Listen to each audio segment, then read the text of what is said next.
What did you get? I'm not sure. I think it's coconut. It's white on the inside, but there's a red ring around the outside. Oh, that's my lipstick. I don't like coconut.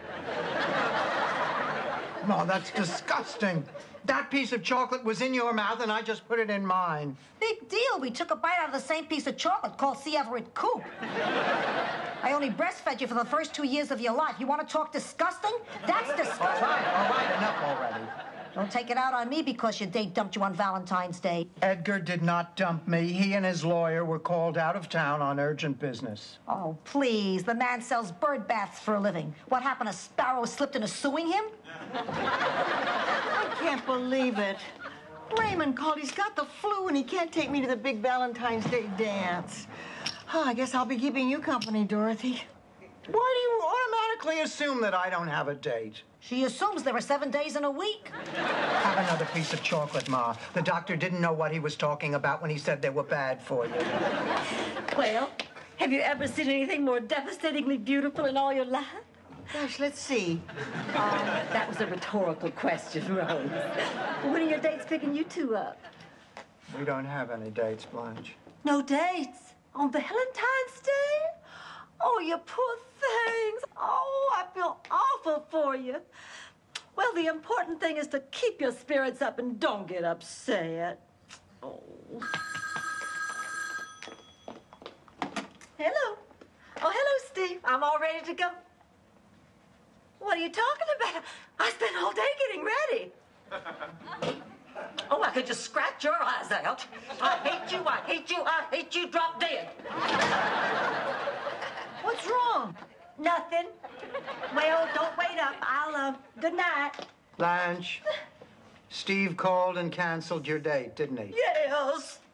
How did you know that, Dorothy? I'm clairvoyant, Rose. You're so lucky. I get into a pool, I sink like a stone. But how did you know about Blanche? Stuck here on Valentine's Day with the three of you. Oh, this is the worst day of my life. Oh, quit complaining. There are worse things that can happen to you on Valentine's Day. I know. Was there ever a Valentine's Day when you didn't have a date? Please, until I was 80, I was combing geezers out of my blue rinse. Now, I'm talking about something that happened a long time ago. My Sal and I were driving my father cross-country to a wedding when we had some car trouble. Of course, Sal and Papa never got along anyway, so there was trouble even before we left Brooklyn. But once we hit Chicago, the car started making a strange noise. Salvador, what are you looking at? You don't have to pretend you know about cars. You want to impress me, learn to eat with a fork instead of a bread crust. If you're asking me, he ran out of gas. Nobody asked you. Was I talking to you? I'm talking to my daughter.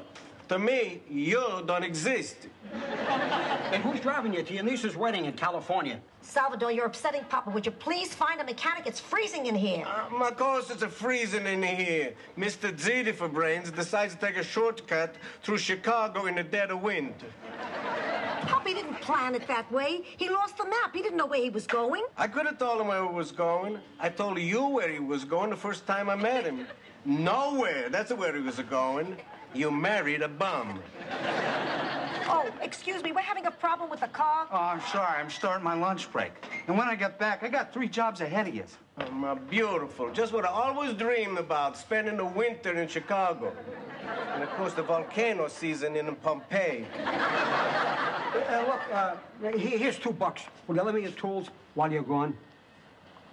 Help yourself, buddy. Yeah. Salvador, when you want to be, you have to ask me which end of the opener to use. What the hell are you going to do with his tools? Will you relax? I'll have us out of here in no time. The same words he used when he moved you into that crummy cold water flat 12 years ago. Papa, he's trying his best. And that doesn't scare you? You're not being fair. You've never really given Salvador a chance. You know, I don't understand what you see in this man. It's not something I can explain. Everything you say about him is true. Lord knows he's not terribly bright. He's not terribly good-looking and not much of a provider. But I love him anyway. I don't know why. It's the little things. You know what I mean? I gotta take a leak.